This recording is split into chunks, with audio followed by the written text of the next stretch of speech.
Welcome back. Minister of Finance Enoch Godongwana will present the budget speech on the 12th of March. The budget speech was postponed this week after cabinet members disagreed about the 2% VAT increase.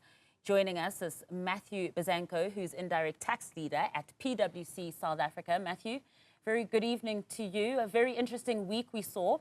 The controversial 2% point increase saw unusually the budget speech being postponed.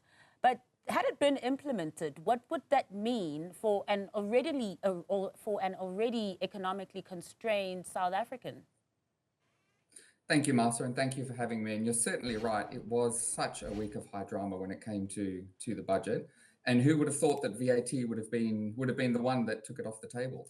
But really, if we look at what the Minister of Finance was proposing in the budget, it was an increase of the VAT rate from 15% to 17%.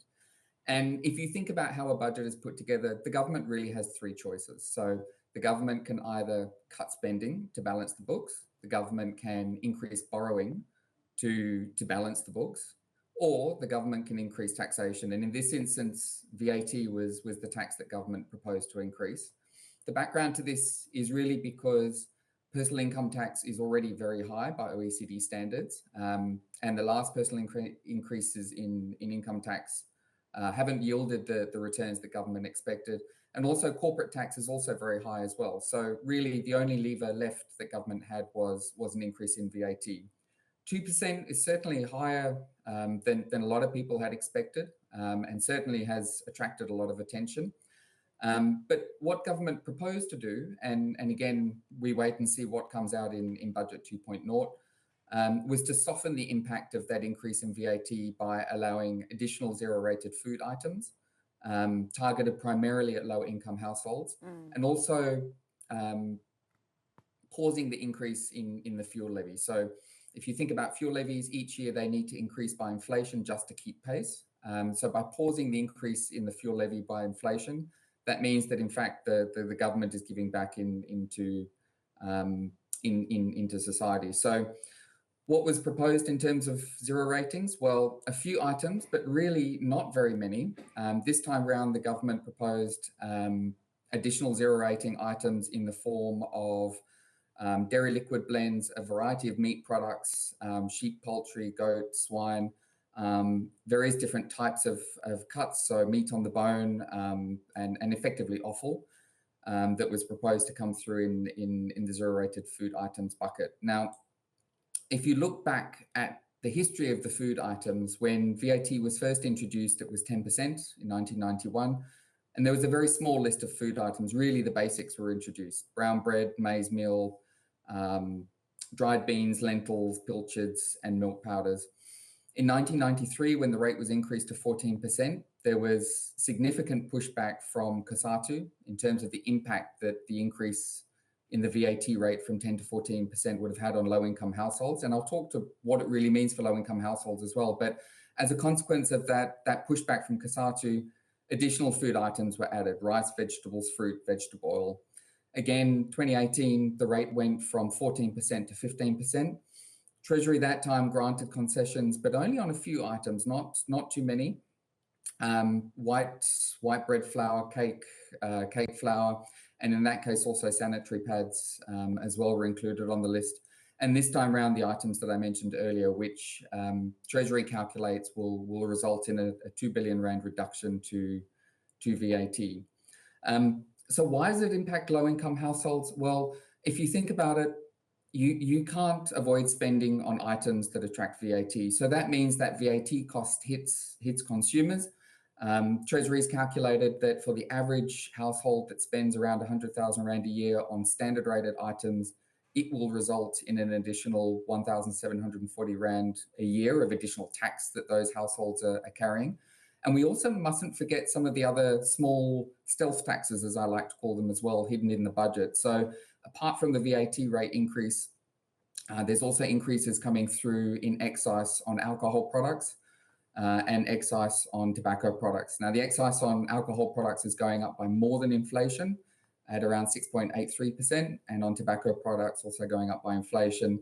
And lastly, we also see an increase in the carbon tax as well. So our carbon tax will impact the fuel price. That'll obviously flow through to the pumps, that'll flow through into transport, logistics, and again, put pressure on the cost of food and other items that, that are consumed by households across the country.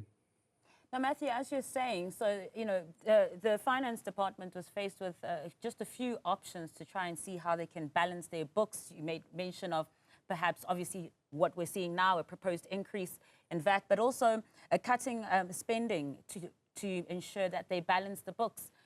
Taking a look at each department in South Africa, especially key departments like education and health and the police department, a lot of the time the concern, Matthew, is that there isn't enough budget and that budget's being cut. So this wasn't necessarily an option, do you think, that they could have looked into and not looked at this VAT increase? Yeah, certainly. Look, so I think a lot of that is really the pushback to the increase this time around from the public, and quite rightly, in terms of whether the tax increase is right. If you look at the way the minister was positioning it, it was really an increase to cover the additional SID grant, and there was a proposal in the budget as well for SID grants to go up by above inflation, but also to cover the cost of public servants' wages and some other spending initiatives the government wanted to put through, particularly for PRASA as well, was one of the other ones. So really that 60 billion or 58 billion, in fact, that National Treasury had allocated from the increase in the VAT rate was really targeted at covering those public service additional costs that are coming through. So it remains to be seen in terms of which approach government will take this time around. It is a very short period of time to go back and balance the books effectively. And really looking at government spend and government departments and identifying each project to work out what value is being achieved out of those projects, and whether that should be funded through tax increases or whether it should be funded through other initiatives as well. Now, as you mentioned earlier as well, this is not the first time that there's been backlash to proposed VAT increases, like you mentioned in 1993 and like we saw in 2018. And back then in 2018, while there were attempts to mitigate that impact, specifically on poorer households, the increase was ultimately implemented in April of that year. Should we start preparing ourselves for a similar fate when the budget does take place on the 12th of March, while crossing fingers that it does take place this time? Look, you raise a very interesting question. So originally, if this 2% increase were to be implemented, it would have gone through on 1 April. And it's normal that government or Treasury gives you about a 6-week window, or gives business a 6-week window to start the implementation. Typically, a VAT rate increase, the time frame is very limited. That's to make sure that there's no arbitrage in the market from a consumption perspective, but equally to allow business time to go away and prepare for the increase. If there is an increase that is announced in the next budget, or budget 2.0 on the 12th of March, it remains to be seen whether that increase will be implemented on the 1st of April, or whether they would push it until the 1st of May. If you think about it, the difference or the time frame between the 12th of March and the 1st of April is incredibly short. And our advice really to business would be to start preparing now for a potential increase. That being said, I do think business is in a better position this time around compared to in 2018, when that increase took everybody by surprise. And a lot of those learnings, I think, are still quite fresh in business mind. Absolutely. Thank you so much, Matthew, for your time and just speaking to us about this again. That's Matthew Besanko from PwC South Africa.